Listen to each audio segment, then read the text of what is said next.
உங்க ஆட்சியை பொறுத்த வரைக்கும் வெறும் இன்ஸ்டாகிராம்ல ரீல்ஸ் ஆட்சியா இல்லாம ரியல் ஆட்சியா நடத்துங்க. அது மட்டும்தான் மக்களுடைய கோரிக்கை. இன்ஸ்டா ரீல் மாதிரி ஆட்சி பண்ணாம ரியல் ஆட்சி பண்ணுங்க அப்படின்னு பொங்கி எழுந்து குரல் கொடுத்த உதயநிதி அண்ணாவுக்கு தான் இந்த ஒரு சின்ன சின்ன புகைப்படங்கள். அண்ணா கொஞ்சம் சைட்ல பாருங்களேன். நீங்க யாரு? ஜான்சி ராணியா? கிட்னி திருடி. அவங்க சோசியல் மீடியால தான் இப்ப உங்களுக்காக கூச்சல் போட்டுட்டு இருக்காங்க, சொம்பு தூக்கிட்டு இருக்காங்க. அது எப்படின்னு அது ரீல்ஸ் ஆச்சு இல்லையோ, கிட்னி திருடி ஆட்சியா இருக்கும். சரி அதை விட்டுருங்க. அடுத்த போட்டோ அப்படி சைட்ல பாருங்களேன். இது யாரு? இது சும்மா கத்திட்டு கிடக்குது. நீங்க என்ன நினைச்சிட்டீங்க தெரியுமா?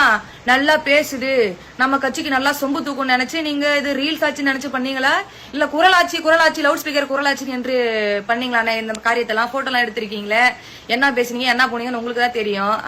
இது ரீல்ஸ் ஆச்சு இல்ல, இது குரல் கொடுக்கும் ஆச்சு. அதை கூட விடுனே, அதை கூட விடு, அதை நான் ஒண்ணுமே சொல்லல.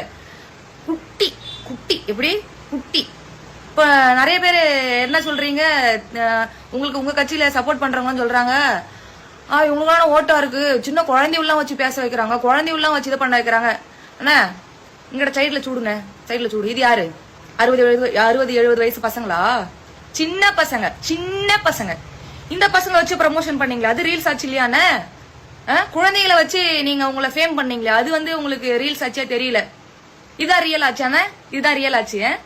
எங்க அண்ணன் பணம் கொடுத்து ஓட்டு கேட்கல, பணம் கொடுத்து யாரையும் ரீல்ஸ் ஆட்சி பண்ண சொல்லல. உங்களுக்கு ஒரு 4-5 சொம்பு தூக்கிகள் ரீல்ஸ் ஆட்சி பண்ணும் போது 4-5 பேர் இல்ல 4 கோடி பேரா இருந்தாலும் எங்க அண்ணனுக்காக ரீல்ஸ் ஆட்சியில குரல் கொடுக்கறோம்னா அது அவர் பணத்துக்காக இல்ல, அவர் மூஞ்சுக்காகவும் அவர் நல்லது பண்ணுவாருன்றதுக்காகவும் தான். புரியுதா? ஒரு நல்ல மனுஷன்றதுக்காக. நீங்க எல்லாம் ரீல்ஸ் ஆட்சி பண்ணாதீங்க. யாரு ரீல்ஸ் ஆட்சி பண்ணிருக்கானே வார்த்தைகள்